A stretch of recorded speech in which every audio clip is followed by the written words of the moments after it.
Welcome to the Voices of a Black Man. My name is CK James, and today we are talking with none other than Dexter Scott. I'm so excited for you to be here with us today. The Voices of a Black Man is a platform where we allow Black men to be seen and heard. In today's society, there's a narrative being told about the Black man, but what I found is it's missing an important piece: the Black man. We're not hearing from him. So that's exactly what the Voices of a Black Man is about, is a place for them to safely tell their story without comments, without likes, without dislikes, but in hopes that you as a viewer sit back, listen, check yourself for your own biases, and then take whatever necessary actions to understand that Black men are, number one, human, number two, men who happen to be Black, and number three, they want exactly the same thing that you want: to live and have life with their families, dreams and aspirations, but they also come from various backgrounds and experiences, just like you. So today I have Dexter Scott with me. Dexter, are you there? Absolutely, Sherelle, I'm here. Can you hear me? I can hear you. How are you doing today, good sir? Yeah, I am excellent. Thank you so much for having me. Thank you for being here, telling your story through your lens. Now, I'm going to just jump right into it and ask you, tell us about little Dexter Scott, growing up. Where did you grow up? Where you're from? All right, well, I'm from the best small town in America, and that would be Enfield, North Carolina. But actually, Halifax County. Halifax County is the poorest county in the state. That's where I'm from, right? But you know, we just grew up with a family of a lot of love. The community had a lot of love. I mean, that's my story. I'm the youngest of four. So the way it goes is Dawn, Greg, Hope, and then Dexter.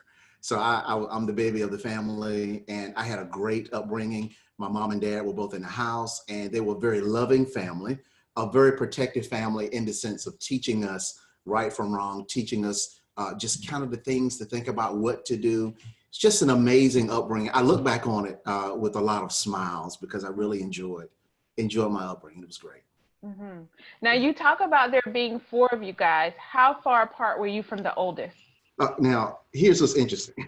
We're all 1 year behind the other. Wow. Yeah. Wow.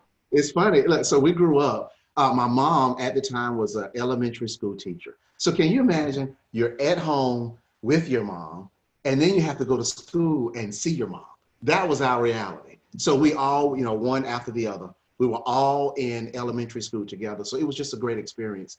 I didn't think so at the time, but to look back on it, mom was right down the hallway. So that was really cool. Yeah. So you guys pretty much stayed in line is what I'm hearing in school.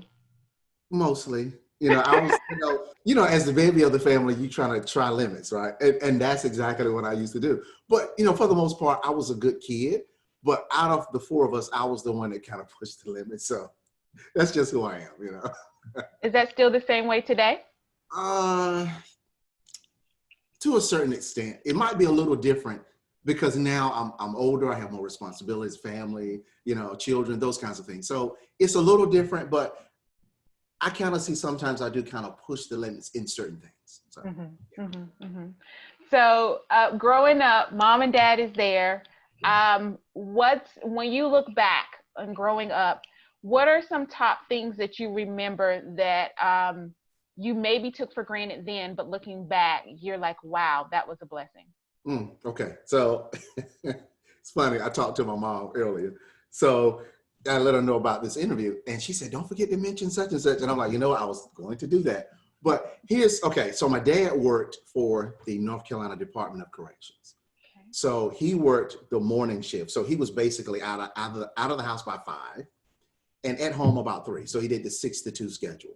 So during the summer months, he planted cucumbers. So he would tell my mom, Mamie, make sure those boys are up in the morning, right? To cut the grass and pick the cucumbers. Now, all 4 of us picked cucumbers. We would literally get up on a Saturday morning, if you can imagine, 50 degrees outside. We go outside with all these clothes on. We travel just down the road to my grandparents' house. That's where the biggest cucumber field was. So we're out there picking. It's freezing. By 9 o'clock, it's 100 degrees. I mean, that's how we grew up. But check this out. This is what happened. My dad would take the cucumbers to the market, and whatever the cucumbers brought in, he would split it by 4. Yeah, see, this is what I didn't understand. Then he would take half of that, put it in the bank for us, and we could keep the other half. Didn't know that. Didn't think about it at the time, but this was our reality. So much so, I know I'll skip ahead, but so much so when I went to college, I had $1,000 in the bank because of that. Yeah. It was an amazing example. When I think about it, it just gives me such honor for my parents to be able to do that for us, even though we didn't understand it. So he had vision beyond Yeah. just picking the cucumber. Absolutely. Yeah, he did. He was And teaching us. Yeah, he was teaching us, to be responsible and teaching us to put in the work. Because my whole dad's thing was, so you mean if you work hard, you're going to get rewarded for it, right? He was a part of that generation. And I'm like, yeah, you're right. And that's what we did. I mean, it was amazing, and I thought it was a little bit of money. You take 5 bags of cucumbers to the market and it brings in $80. It's like, what? All of this work, but it was split 4 ways. Yeah. Wow. Yeah, Wow. That's a good lesson on so many levels, that you can chew on as you continue to grow. Okay. So Halifax County, did you stay there through high school? I did. So Pittman Elementary School, I went to Eastman Middle School, is now closed, and I went to Northwest High School. It's great, just great places to grow up. We were a country family. We didn't go out to eat until it was like a special occasion, if you can imagine, because we had gardens. So our mom would cook. We would eat at home. So when it was time to go to McDonald's or Hardee's or something, we was like, yeah, I love McDonald's. We get all excited. But I mean, that's just how it was. Yeah. Great home cooked meals on the table by 6 every single day. And my brother and I, my dad, we would go fishing, and we would actually supply like a Saturday dinner from the fish that we caught. My mom would clean it, and she'd do the fries and slaw, and then now we're having fries. It was just great. It was great. Wow. And you talked about your grandparents' farm being down the road that had the biggest cucumber. So did you grow up where you were surrounded by family, or did you just have a little bit of family around you? Yeah, they used to call the street that we lived on Scottsville because it started at our home and it just went down the street. You had all the family, and my grandparents lived the long path down the middle of a field and the big house. That's where everybody went for Thanksgivings, Christmases, when people would come home. It was a community. And then even past their house, family. It was at least 10 houses of nothing but family. Wow. Yeah. Wow. So growing up, were your friends majority family, or did you have outside friends as well, being that was so much family right there? Outside friends. Yeah, outside friends. Yeah. Nice. So, okay. So any sports? Were you more sports related growing up? Were you more into academics? What did you do? What was it in elementary, middle school, high school? Definitely sports. So, I mean, when you're growing up in the country area, you're playing sports. So we did softball, baseball. Then when I got to middle school, it was basketball and football. That's when I began to play on that level and took that right into high school. So it was mostly sports. Okay. But here's the thing, I find it interesting, and that says who I am now as a man. My dad was not a sports person. He was a movie person. So while Greg and I, my brother, played sports, he would support us in sports. But when we came home, it was movies. So my love for movies now came from my father. I watch sports, but I'm not a diehard. I don't even have a team, if you can believe that. I don't have an NFL team. I don't have an NBA team. I just don't have a team because I grew up kind of being a movie person versus sports. So it's what I saw at home. So. Gotcha. Yeah. So did you guys have family nights is what I'm hearing? We try to. And that's, the kids are getting older and they have their own interests, but we try to. I mean, we have to really calendar that because we're so busy. So. Gotcha. So graduate high school, what's next? Well, I'm one of the, okay, so let me say this, Sherelle.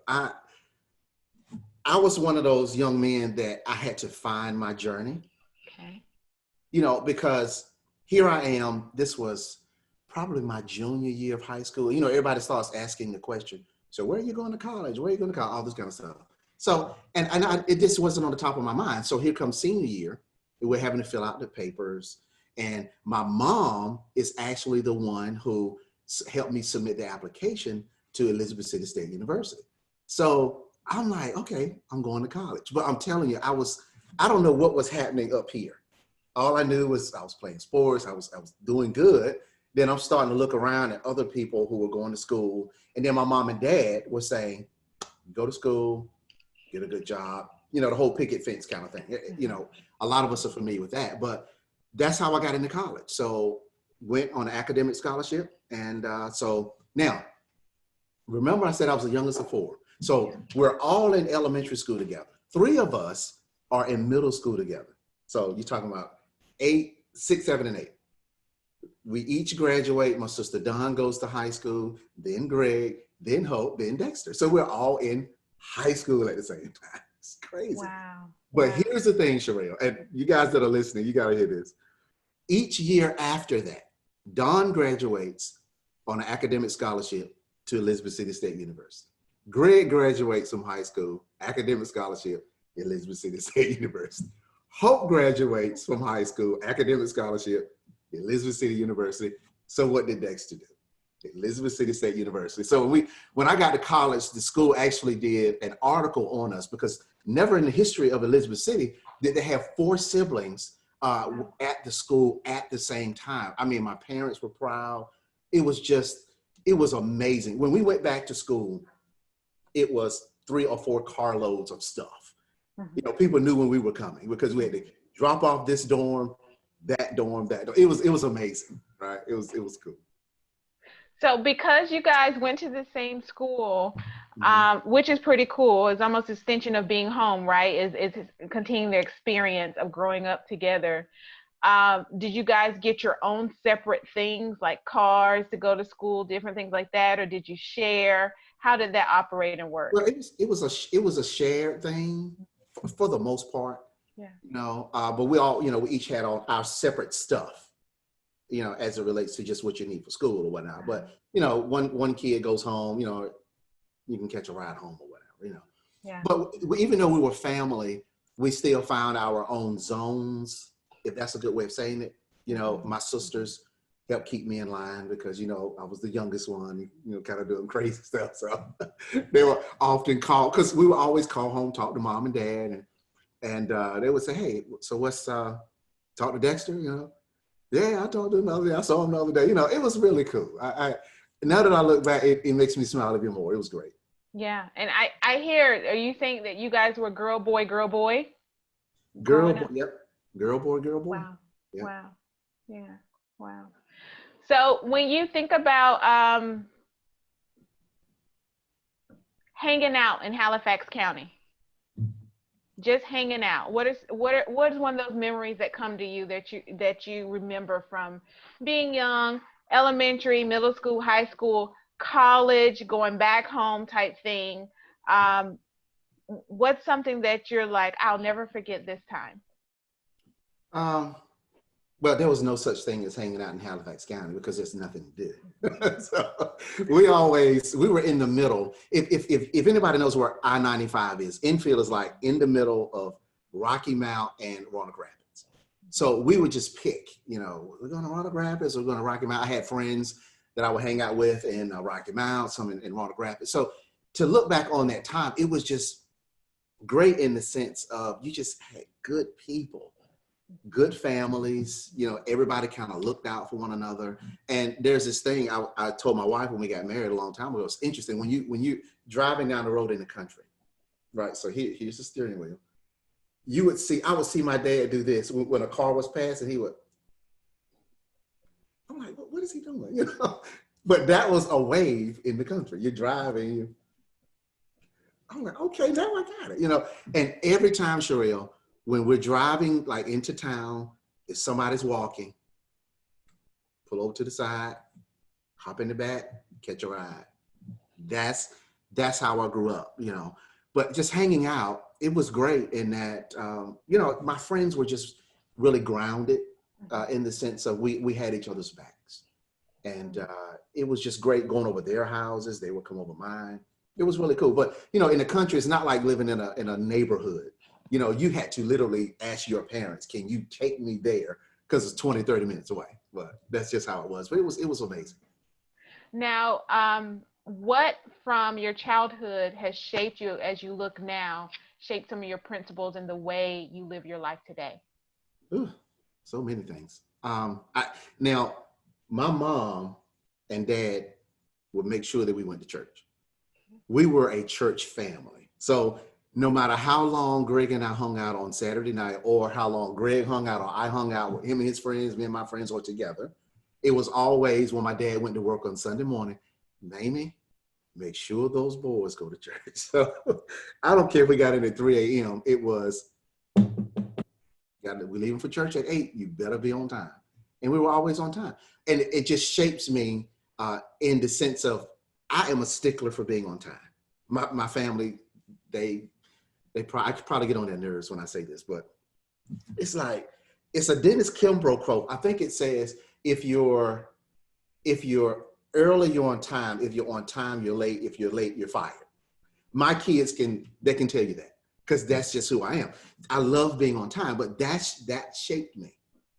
And I'll tell you another thing that shaped me. My mom, one day I went over my friend Alonzo's house. Greg and I went over. And we went over in his bedroom, we hanging out. And I look on the floor and there are shoes everywhere. And I'm like, oh my God, look, you know. I'm like, man, that's you know. So I go back home and my mom, we just staring around in the kitchen. And I said, Mom, can I ask you something? I said, I went over Alonzo's house. He's got shoes everywhere. But I don't have that. I mean, why can't I get more shoes? And she said, son, let me ask you a question. How many can you wear at one time? And I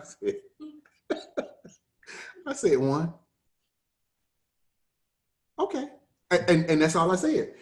I got it, you know? So even now when it comes down to kind of material things, I had to make myself have more, if that makes sense.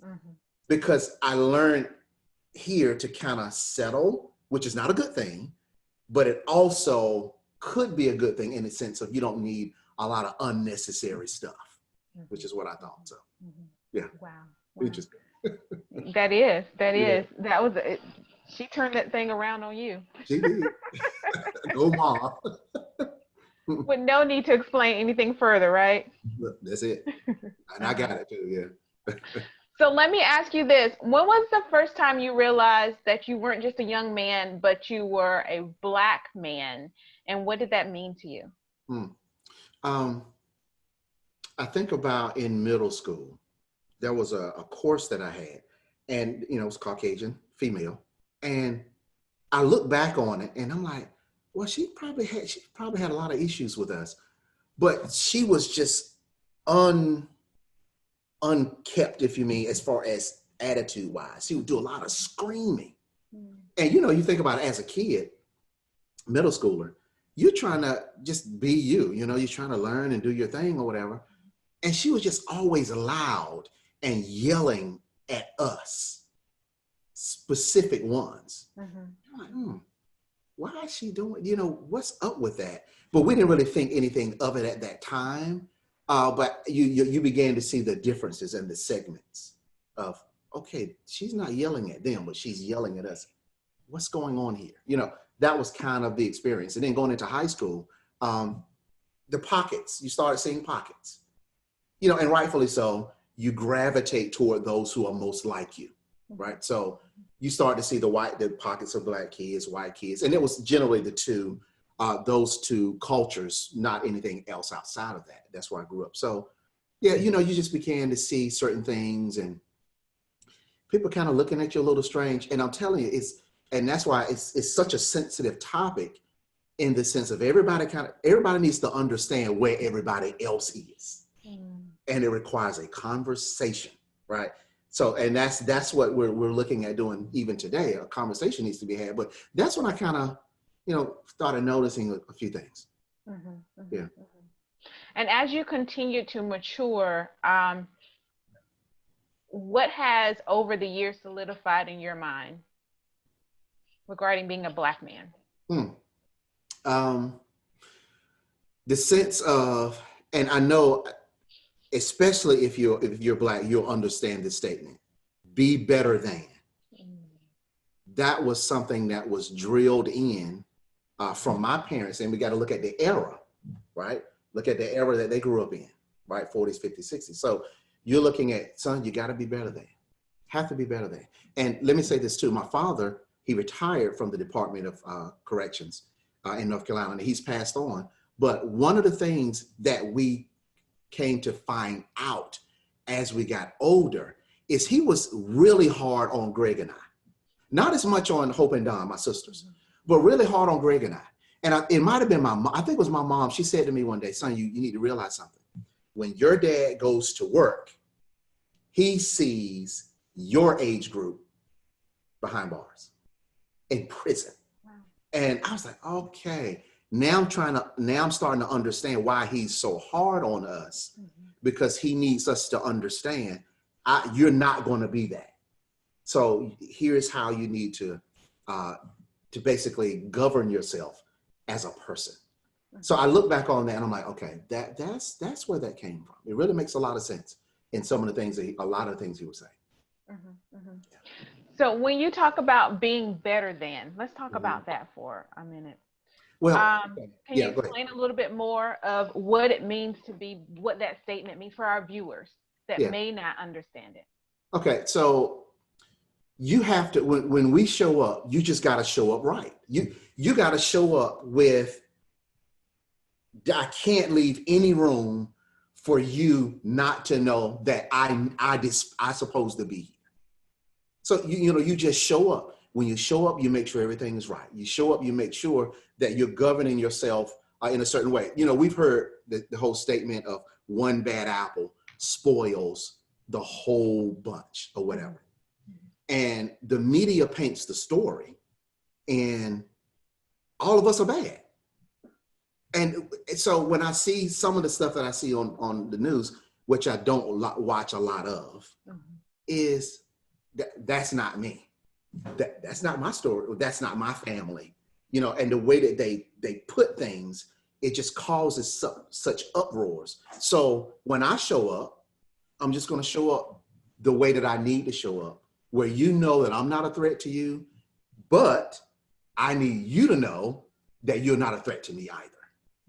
We're just the same people, right? Yeah, yeah. So have you had feelings at times of walking into rooms and carrying almost a race on your back because you were the only one in the room? Yes. And I've been in several rooms where it was just me. So the whole idea is, and I'm glad we're having this discussion, it's just it's a communication thing.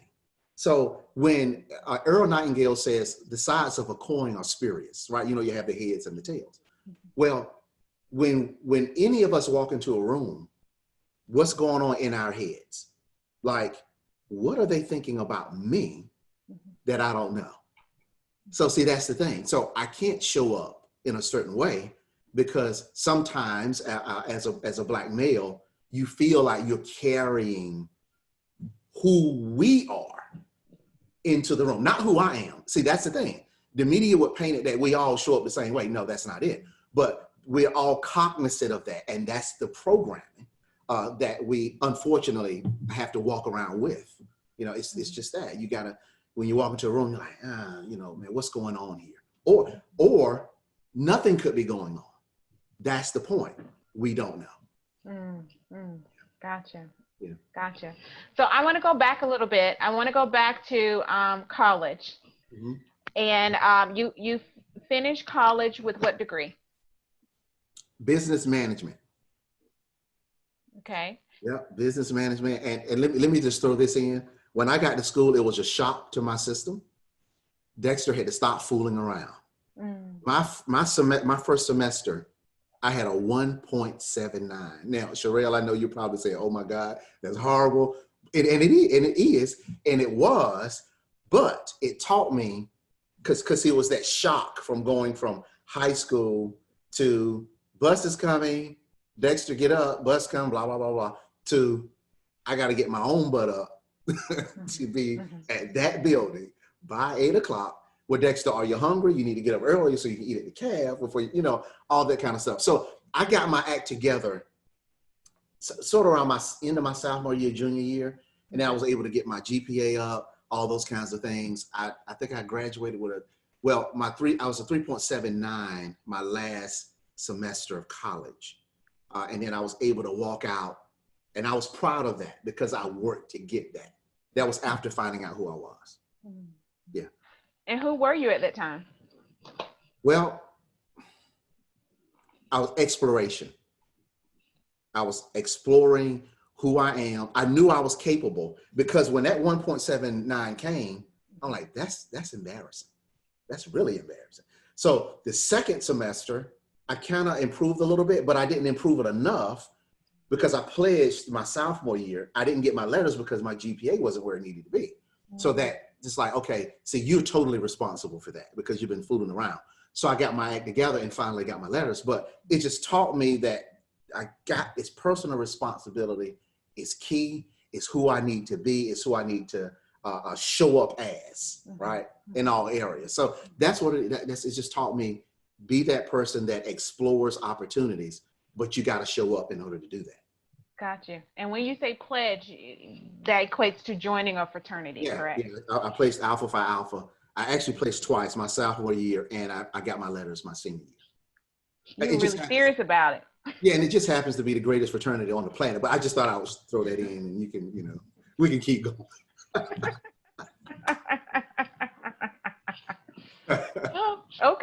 Okay, fair.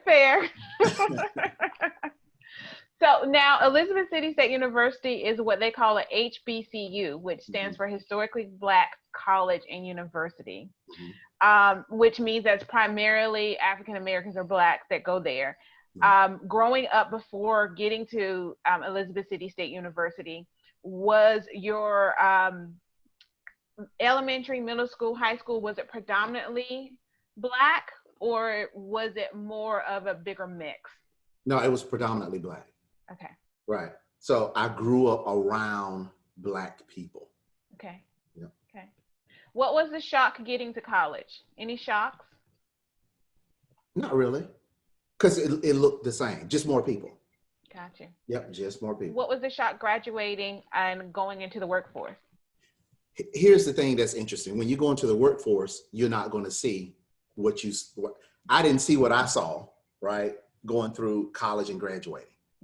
So that in itself is, I think, a lesson for everybody that we all need to figure out a way to combine cultures so that we can understand one another. So when I got out, it's like, okay, so this is what it looks like.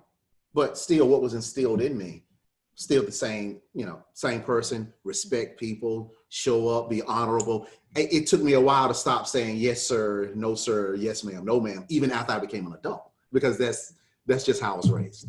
Yeah. Yeah. That's the Southern in you. Yeah, I guess that's what it is.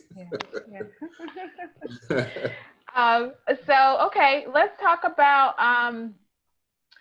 what was your first job? Okay, let me think. Burlington Industries, it was a company that we used to clean machinery in Rocky Mount, North Carolina. And this was, I think I was 16. Well, I had a worker's permit. So I started earning a few dollars doing that. And so that was maybe around the 10th grade, if I'm not mistaken, somewhere around in there. Okay. Yeah. Did you have to work or you desired to work? I didn't have to, but it was more so my parents saying, you need a job. You need to figure out a way to make money, right? So, and then we started applying, and that's how that came. So we all, there's a place off of I-95 called Gold Rock. It's in between Enfield and Rocky Mount. All 4 siblings, all of us worked at Hardee's at one point. All of us worked at Shoney's at one point. So that's where you went. You would go there to get a job for the summer. So yeah, another cool experience, Instilling more responsibility, teaching Absolutely. you some more values, that type of thing, more so Mhm. than having to work and put back into the family. Right. We did not bear that burden, thank God. I know a lot of people have to do that, and I'm just thankful that they have the tenacity to do that. We didn't have to do that. Got you. Other influences other than your parents, any other influence as you grew up to where you are today? Hmm. Early on, my immediate parents were. Mhm. I mean, my mom and dad, they were the examples, and my uncles and aunts, just phenomenal people, nice, structured people. And then going off into college, you gravitate towards college professors and those kinds of things. I remember Dr. O'Daniel, he's passed on, but he was a gentleman that I gravitated towards. I remember he and I one Saturday, he owned a boat. So we went out on, I think it was Pasquotank Sound or something. We just went out and just had a great time. But it is one of those points, I call it a defining moment in college, because as a matter of fact, that was that shift that I had from kind of being a knucklehead and not doing your work to saying, okay, let me get my stuff together. He's cool. Let me, you know, I took business law under him, I think. So I was able to understand who he was and how he showed up. So I kind of like that. So he was a great influence. And then just, kind of getting off into the working world, experiencing different people. And it didn't matter to me what color you were. I just wanted to learn. And I think that's key.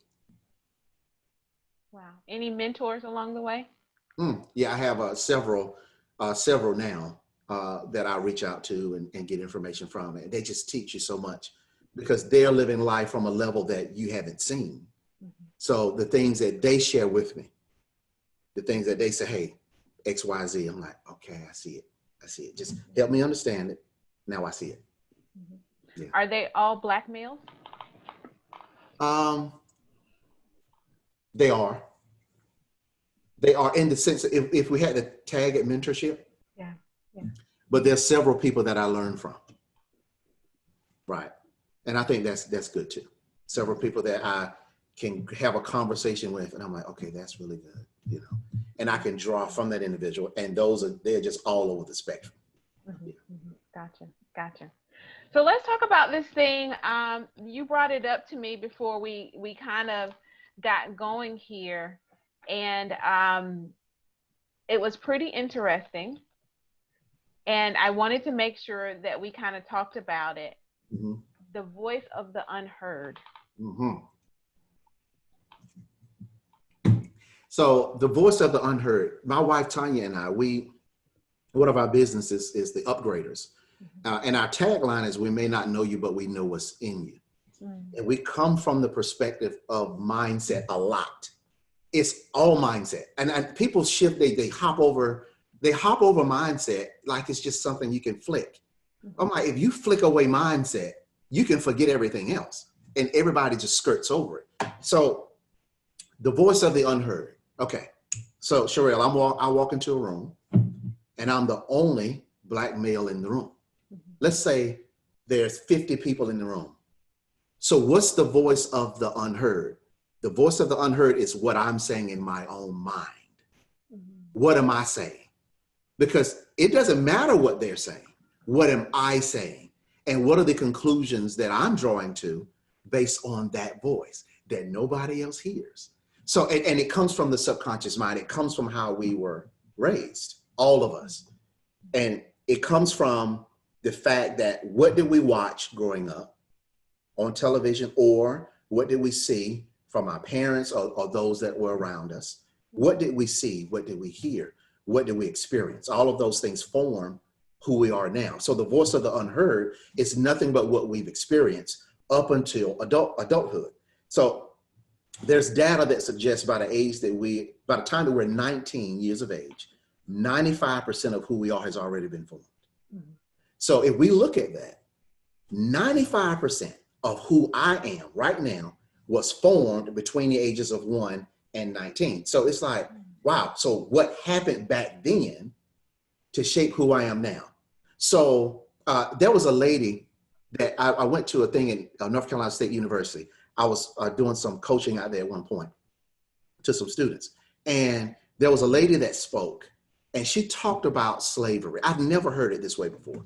She talked about slavery, and she said, I just want to give you guys an example of what a mom would have to do to take care of her kid. So if you can imagine, there's the cotton fields or whatever, and you have a mom out there with her child, and they are, let's say it's a young daughter, and she's out helping pick cotton. And so the slave owner comes over and he's looking at the daughter with interest.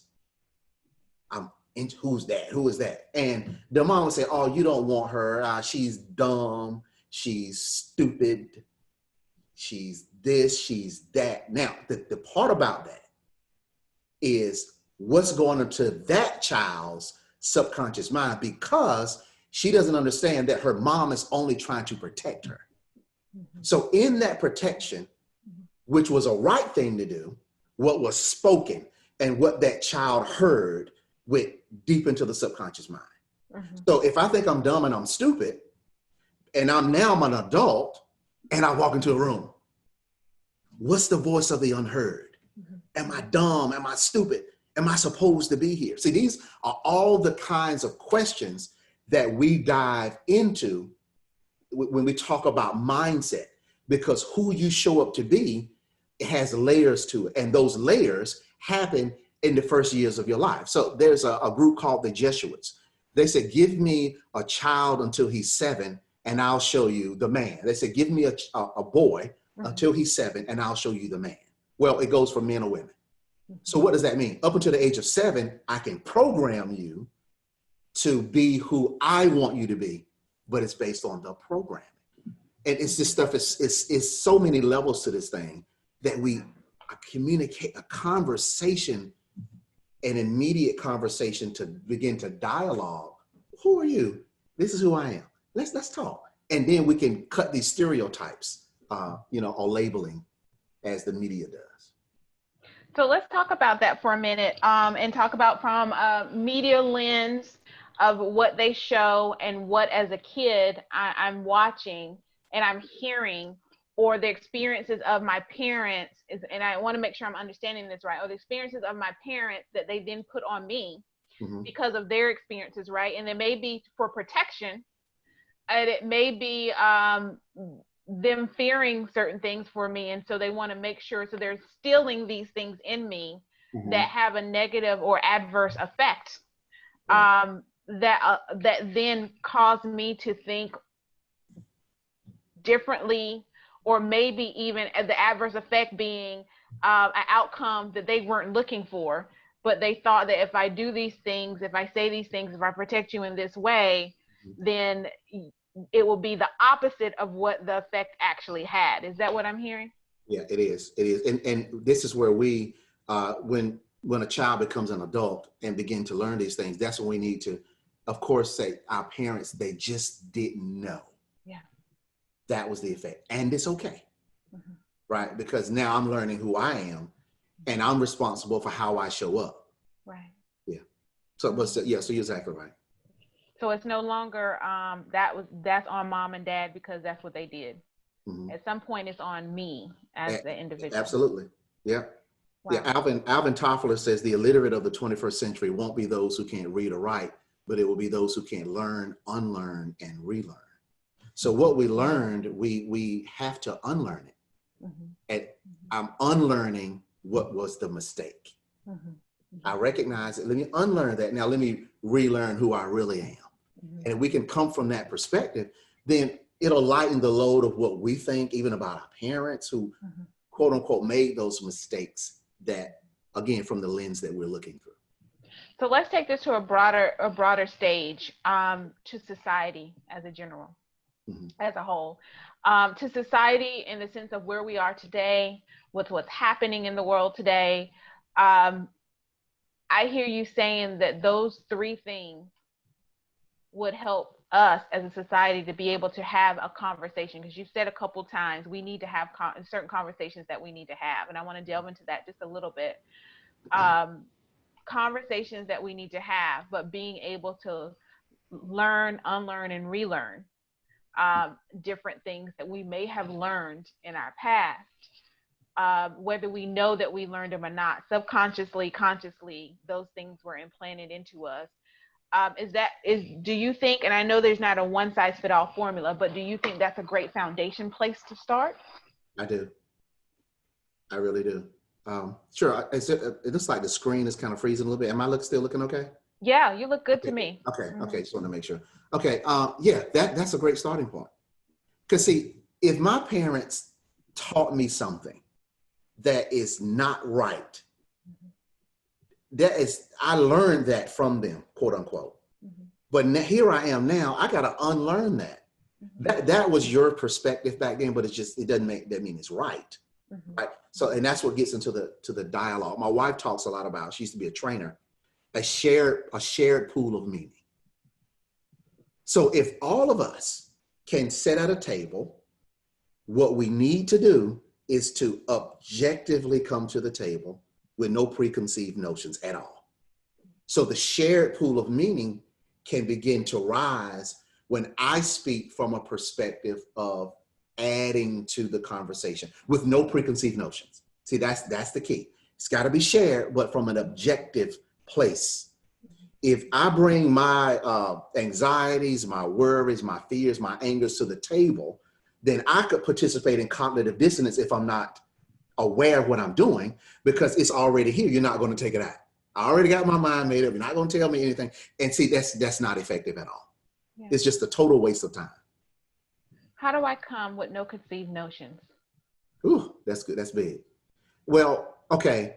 So we need to understand that what's happening right now is I cannot bring what happened yesterday and my thoughts about yesterday to have a conversation right now for us to move forward. That's the whole thing. We got to move forward. So how can we discuss the learnings from yesterday in the sense of how can we get on the same page of understanding? So I'm not trying to get you to feel what I feel. I just need you to hear what I'm communicating.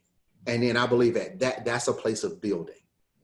And I don't know if we'll get there. It seems like things are happening. And whatever will happen, we're believers, so we believe the Lord is going to take care of it all. But we just believe that conversation will open up the door. Yeah. So what do you see as some next course of action? There has to be dialogue. It has to be dialogue. And I'll tackle this. The whole all lives matter thing. They absolutely do. All lives matter, period. But that's not what we're talking about. And see, so that's the point. That's not what we're talking about. The whole Black Lives Matter thing is what we're just trying to do is to get you to recognize what's been happening. I can guarantee you that everybody that's saying Black Lives Matter is not saying all lives don't matter. They're not saying that. So, and so I'm one of those people, I sit back and observe. I don't hop into any gunfight, if to use that term. I'm not going to hop into the fight unless I have an understanding of what's happening. So the people who say all lives matter, they have a great point, because they do. The people who say Black Lives Matter have a great point, because they do. We're missing it in the middle. That's what's happening. We're just missing these little key things, and it's communication. And we cannot get the communication from the media. Mm-hmm. I refuse. We don't do the news. Mm-hmm. And we have a daughter she's in middle school, and she has her thoughts and opinions. And we instruct her and talk to her and say, please do not get your news from Twitter or Instagram, it is a total waste of brain matter. I mean, let's just be honest. I don't want to hear your skewed way of thinking. Let's step back and look at it objectively. Then we can come together to have a conversation. So that was a long story short conversation. We got to be willing to come to the table to talk, to see what the issue is. And Sherelle, I'll give this example. When my wife and I, we've been married 19 years. When Tanya and I having a disagreement, and I've learned this quite well, All she's trying to do is get me to say, I understand. Mhm. That's it. I mean, we going back and forth, and I got my opinion and she got hers and blah, blah, blah. And I'm like, and then at the end of it, she would say, baby, all I needed to hear was that you understand where I'm coming from. And I'm telling you, if people heard that, I think things will change. So is that we can agree to disagree is just having understanding in the disagreement Right. and figuring out a way to move forward Absolutely. for the best of everyone. Right. And I can't walk away from that table mad at you. You can't walk away from that table mad at me. We're just people. We're just people having a conversation. Yeah. So if I can go back to the all lives and Black Lives Matter really quick, because I want to take something you said a little bit earlier from the situation of sitting down and not bringing my biases or my objective and things that I already have in my head to the table. What I hear you saying is, and I just want to make sure it's clear, is that we're saying Black Lives Matter. We're not saying that all lives don't matter. That's not what we said. We just said right now the issue on the table is Black lives. Yes, all lives matter, but if I'm coming with Black Lives Matter and you're coming with all lives matter, then we're both already have our conceived notions and we're not willing to stop and think and talk to each other and figure out what you call that common ground or share. What was the word you used? Shared pool of meaning. Shared pool of meaning is what's missing in the middle. Right. Got you. It is. And you can't watch the media and not think it might be some kind of political talking point or something. That's why it's just like all of it, none of it. We watch it to get information, and the rest of it is just not. Because we totally being mindset instructors and teachers, we think about frequency, energy, and vibration. I don't need that energy in my home where we are progressive people. You know, we want to have dialogue and conversations. And when my wife Tanya and I see people, we see everybody. There's no exclusion. Yeah. Yeah. So let me ask you this then. You made another statement that I want to go back to, and it was about the media and we not having any part or controlling parts of the media. So the skew is definitely against African Americans than it is for African Americans. And I guess someone could say, well, you've got the BET channel and you got Oprah has her channel, and there's a few channels out there that you have. But what I hear you saying is the mainstream media, and the other is for another day, another conversation. But the mainstream media is playing to what they know and not necessarily the wholeness of all the populations that are represented. Absolutely. That's what I'm saying. And it's displaced energy when you're trying to fight against a media system. So just be who you are. So Tanya and I, our friends, we have tremendous friends from all cultures and backgrounds, and we are who we are. See, that's Dexter and Tanya. That's who they know. You know, so regardless of what the news show, this is who you know. So we need to put our energy into just showing up with who you are and how you're going to make your impact on the world. What is your contribution? Yeah. How do you overcome obstacles that have happened in your life? Well, we like to get to the root of it. So, okay, so if something happens and there's some energy around that. So what's causing the energy? See, and we identify what that is. Okay, and then we work on that energy because it's displaced. It's displaced energy. So if I'm getting mad at an opposing point of view, then I'm the one carrying that negative energy, because it could be that I don't like people disagreeing with me, right? That's negative energy. That's what I need to deal with, not the other person. You know, so when I come up against obstacles, I'm trying to say, okay, what is the best way to handle this in such a way where I am still I'm giving myself the benefit of the doubt, but I'm not allowing that as an excuse. I got to build from that point. Mhm. So when I hit an obstacle, I'm like, okay, all right, that's not good. Let me figure out how to deal with that. Me, nobody else. And we do a lot of personal development training, and it's just daily stuff. And what it's doing is uprooting all of that crap from the first 19 years of life. I mean, because really, if we all can just be honest with ourselves, our biases, the issues that we have, they all started then. So where did it happen? Did somebody take something from you in elementary school when you were playing with it and you got mad, and now you don't like people taking things from you, right? So and now you're an adult living with that. So it's all those kinds of, we're just kids, small kids living adult lives. Mm. Yeah. Okay. What about injustices? Have you ever encountered any injustice?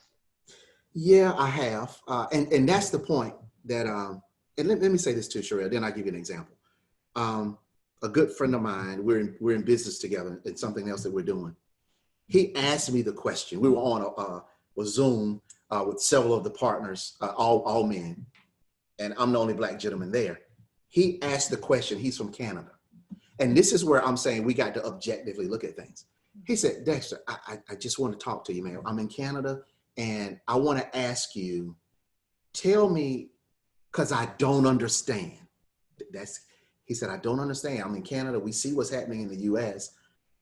I grew up, now this is what he was saying. I grew up around nothing but white people. I've never grown up around Black people, never.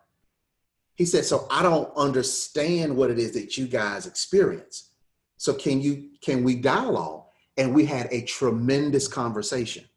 And I told him some of the things, some of the biases that happen. So those are the things that drill down subconsciously. And that's the voice of the unheard. When you keep walking into a store, even if you have a suit on, and people are following you, it's like, can I help you? I mean, I'm shopping just like everybody else in the store. See, those kinds of things, and that's where the dialogue comes in. He didn't understand that. And I brought that to his attention. Tanya and I, we bought a couple of years ago, we bought a Cadillac Escalade. Left the lot with it, 30-day tags, brand new, everything. We're riding on the other side of town. Now, our kids are in the back seat. And we're riding, and my wife sees a cop. Now, this is a 2-lane highway. He's on the other side. And just as soon as I pass by, he comes out and he gets behind me. Now, I'm driving and I'm looking in the rearview mirror, and I see my kids and everything, and here come the lights. Okay. So now, and I want everybody to understand this. I'm a father, I'm a parent. I've got 2 elementary school kids in the backseat. So my response is everything. And that's the conversation. So I see him pulling me, and I have to now let my family know what's going on so they won't be alarmed. So I'm like, oh, cop behind us, he just pulled me. And the kids are like, oh. I'm like, oh, it's okay. See, I got to bring them down. So the gentleman walks up to the window. He says, hey, I saw you got 30-day tags on your car. And as a matter of fact, it was like a couple of days out of expiration because we travel so much. And I said, hey, yeah, I just hadn't got around to doing it. He said, license and registration? I said, yes, sir. Woo. He went back, ran the numbers, came back and said, hey, just when you get when you get your tags, just send it in to me at this address. Once I get it, it's done. And he got back in his car and I drove off. Very respectful, no issues. It was handled, in my mind, the right way. The question becomes, why did I get pulled? See, that's the whole question. Did I get pulled because I was in a $100,000 vehicle in a quote unquote neighborhood where those kinds of cars are not supposed to be? I don't know. See, that's what I'm saying. I'm not that statistic. I have no idea why he pulled me. But I gave that man the same respect that he gave me. And that was the end of the story. Now, and let me say this too. Let's say he came up to the window and he was aggressive towards me. My response still would have been the same. Sir, we just bought it, but I didn't know, so here. Same thing. Because I got to think about my wife sitting beside me and my 2 kids in the backseat. That's it. So I've experienced it. What was the unheard voice? The unheard voice was, okay, is he stopping me because I'm Black? Is he stopping me because I'm driving this car, this truck? Is he stopping me because I'm Black and I'm driving this truck? All of this kind of stuff. What's going to happen? What is he going to say when he comes to the window? And so now immediately when he pulls me, I make sure that I'm not all over the car with my hands. See, we got to be intelligent about this thing too. So when I don't even reach for my license and registration until they ask, because I'm not going to be reaching across. He doesn't know what I'm reaching for. So that's something that conversation can take place at a shared pool of meaning table. But we got to get there first. But you got to turn the media off. I got to turn it off, and let's just have a conversation. Because if you listen to that, and I keep pointing over there because that's what the TV is.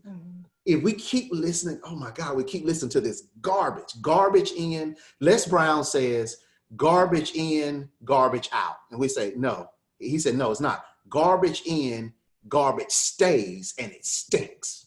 That's what Les Brown says.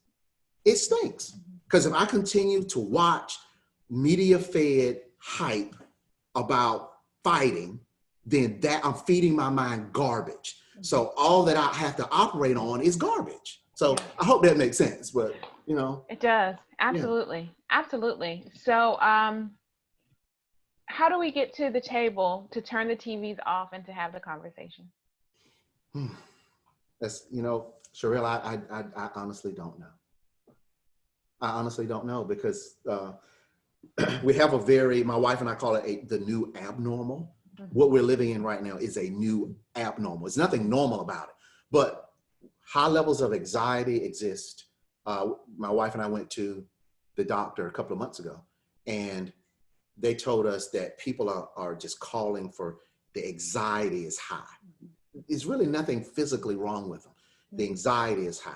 They're just giving them stuff to calm them down. Everybody, because everyone's normal has been affected. I can't go to the mall. I can't do this. I can't do that. So everybody's just at a heightened sense. So I don't know, the conversation needs to be had, but what that solution is, I have no idea.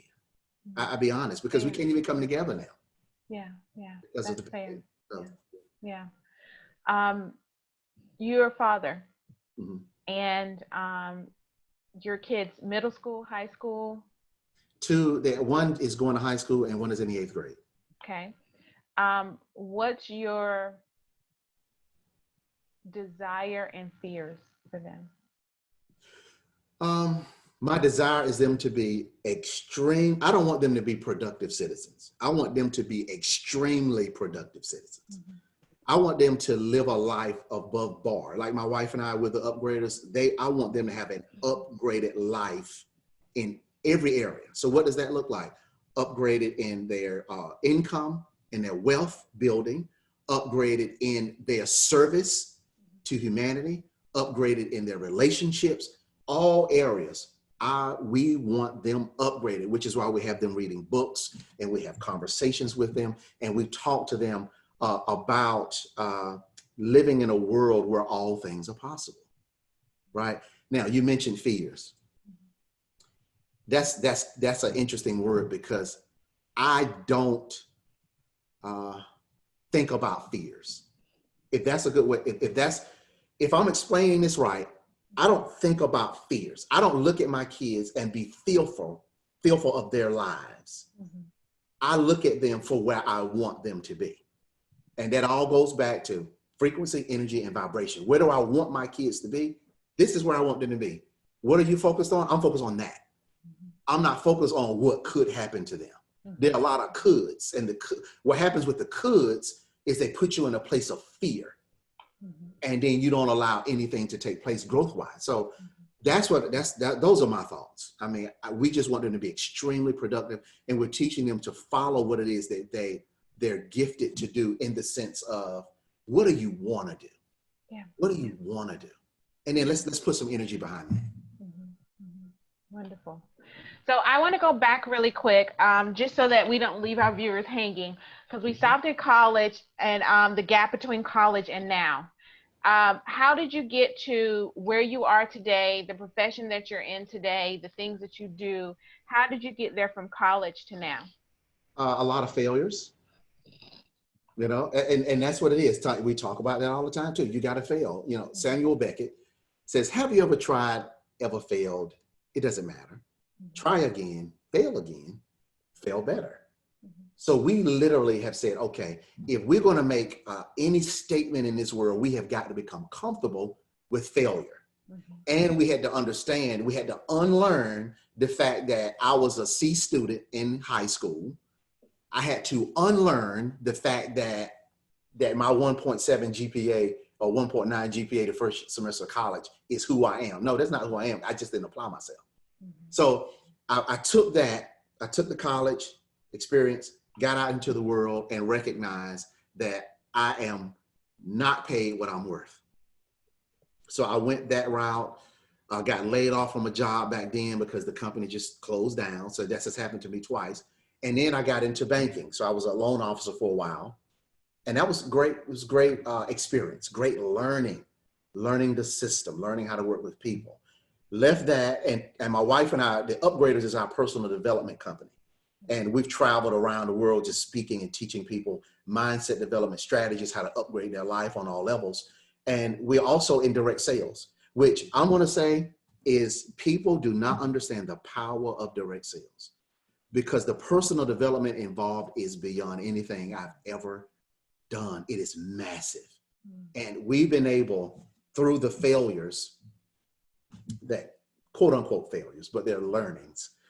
We've turned those learnings into sales, and we learned how to communicate with people, how to effectively get our message across, how to do things, learn how to partner with people. So every day is just learning, and we're just blessed to be able to continue to learn. So we're excited about where we are now. We're excited about where our future is, and we're just planning to not only grow our direct sales company, but grow our Upgraders brand to another level. We have our children coming behind us. We've actually started an Upgraders youth division.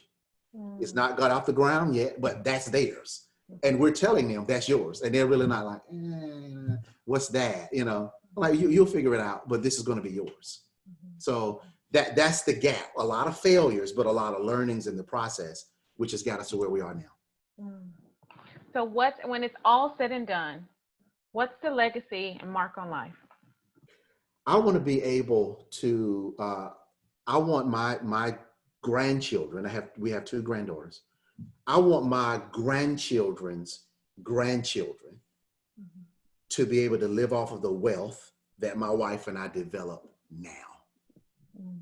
So we're going down generations. I want them to be able to, if they go to college, if that's in their plan or whatever, we don't know what's going to happen years from now.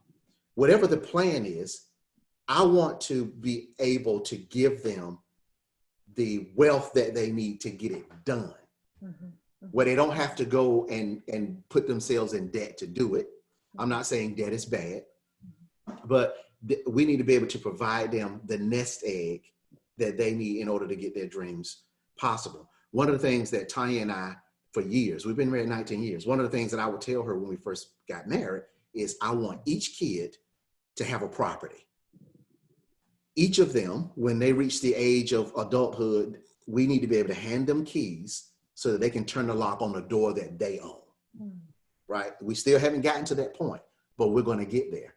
And so even our kids, as they go through high school, when they graduate high school, they each are going to have a property, because we want them to be able to start tapping into some of the things that's going to help them excel. So that's the legacy. We want them to be able to be extremely productive citizens, to be who God has called them to be, to exercise their gifts and talents, but also learn how to connect with other people. And that connection, that networking with other people, then everybody can grow. Yeah, absolutely. So I've got a round robin of questions for you. Uh-oh. Gonna sound crazy, but my idea is if we meet people at the human level first and then find commonality, it's easy to continue to grow together as opposed to looking at what we see on the outside as differences. So, in a way to kind of get to know you in a little different way and learn a little bit more about you, you up for it? Yeah, let's go. Why All not? right. Favorite food? Oh my God. I would have to say it's chicken, Any kind of chicken? baked. Baked I chicken. absolutely love it. My grandmother used to do it on Sundays.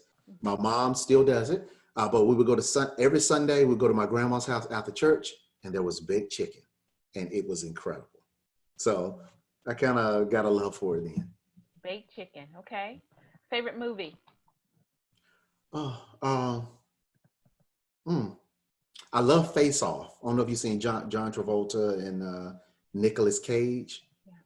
Yeah, and there's another one, Al Pacino and Robert De Niro. I forget the name of it. It's a one-word movie, but they're facing off with one another, and the unsaid things is powerful. I'll think of the name probably before we get off this podcast. Okay. So so you like Face Off in this other movie because of I'm an action person. okay. I'm an action slash drama. Okay. Yeah, kind of, because I like where mind stuff. You know, I love that stuff. Yeah. Okay. Uh, Favorite song? favorite song? You know what? I don't have one. And let me say that. Let me say it this way. I love jazz and classical. Okay.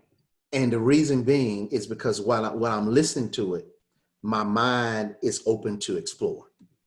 When you listen, I believe when you listen to words with songs, you're so tuned into the words of the singer that your mind goes where they take you. I don't want that. Just I can turn on classical and just go, and I'm good. Okay. Yeah. Okay. Favorite ice cream? Chocolate, everything chocolate, man. Everything chocolate. Everything chocolate. Okay. Okay. Favorite destination or place to visit?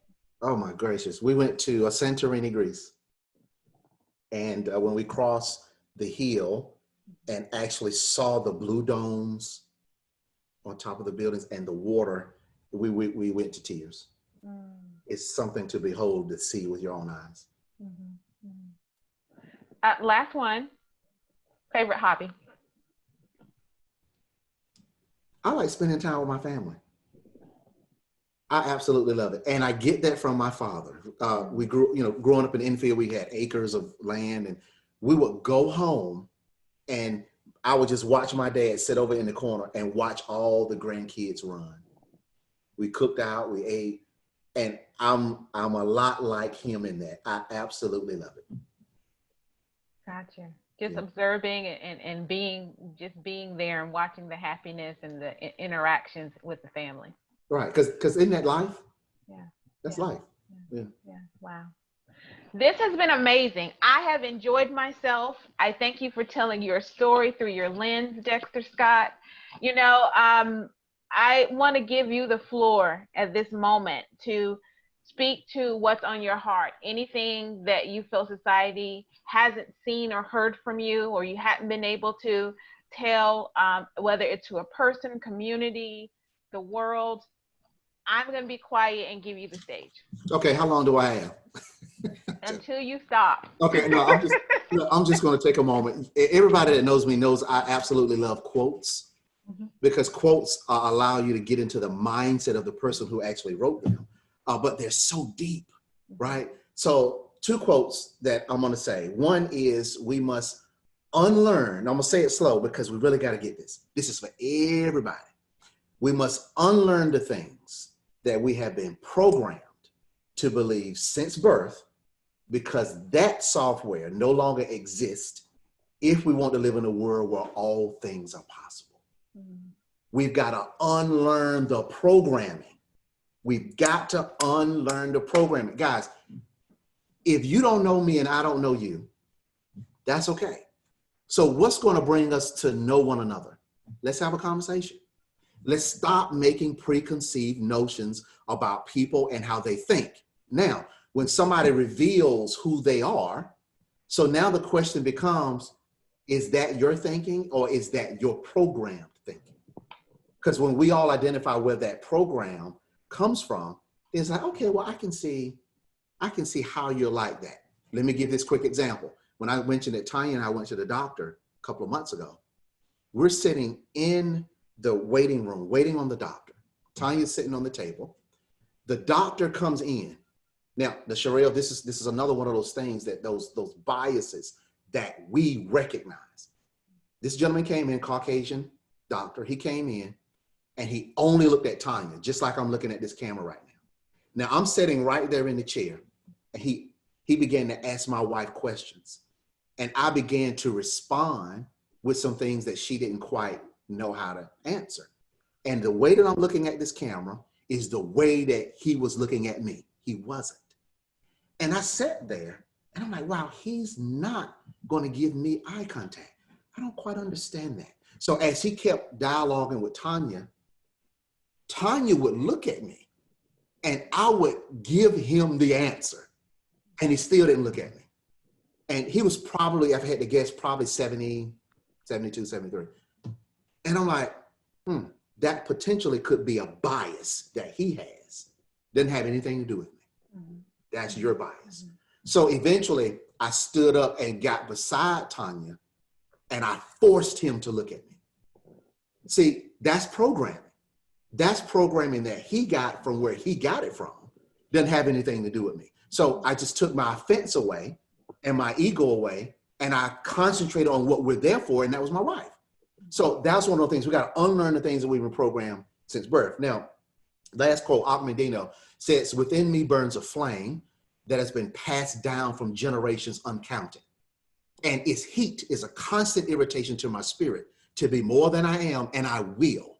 And I will take this constant irritation to proclaim my uniqueness to the world. So guys, we're all been passed down generationally. We've been passed down gifts and talents that we all have got to expand and expound on. Don't get deflected by all of this mess that's going on in the media. Let us focus on what it is that we need to be doing to get to a conversation, but also to grow who we are. And then at some point, it's all going to gel together. I believe that it's all going to gel together. What it looks like, I have no idea. But I just want you guys to know that I'm grateful for this opportunity that Sherelle has given me. I followed some incredible gentlemen that have been sharing for the last couple of weeks. I'm glad to be able to add my 2 cents to the story. But if you don't walk away to anything else, just know that we just got to have a conversation. That's it. That's it. Let's have a conversation. My wife has been known as saying, everybody's right and everybody's wrong. Everybody's right and everybody's wrong. So let's just have a conversation. And then we can shake hands, lead the conversation, and just go have fun with whatever we do. Because all of us wants to, as a father and a husband, I want my wife, I want my kids to grow up in a world where everybody can just come and grow, and let's just make the world a better place. Let's create the energy and the vibration around the earth that things can get better. So we want what everybody else wants. So that's my little, I think it was 3 minutes. Thank you, Dexter, for sharing your heart, yes, ma'am, your experiences, your wisdom, and more importantly, your story with us today. I am so honored and humbled to have you on, to be able to have this conversation with you, to learn from you at this moment. And I appreciate you for being here. So thank you so much. Yes, ma'am. Thank you for having me. Thank you guys for watching. Absolutely. Now to our viewers, I want to say thank you for sitting and listening, viewing, listening to Dexter as he told his story through his point of view. The truth is that we all have lenses that we tell our story out of. And we all have lenses that we view stories out of.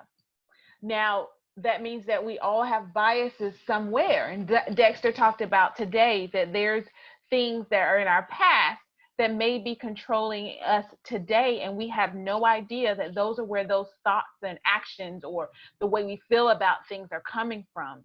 I want to challenge you today as you listen to Dexter, as you listen to his story, his lens, that anything that came up for you, that you look at it, you pay attention to it, you delve into it just a little bit further.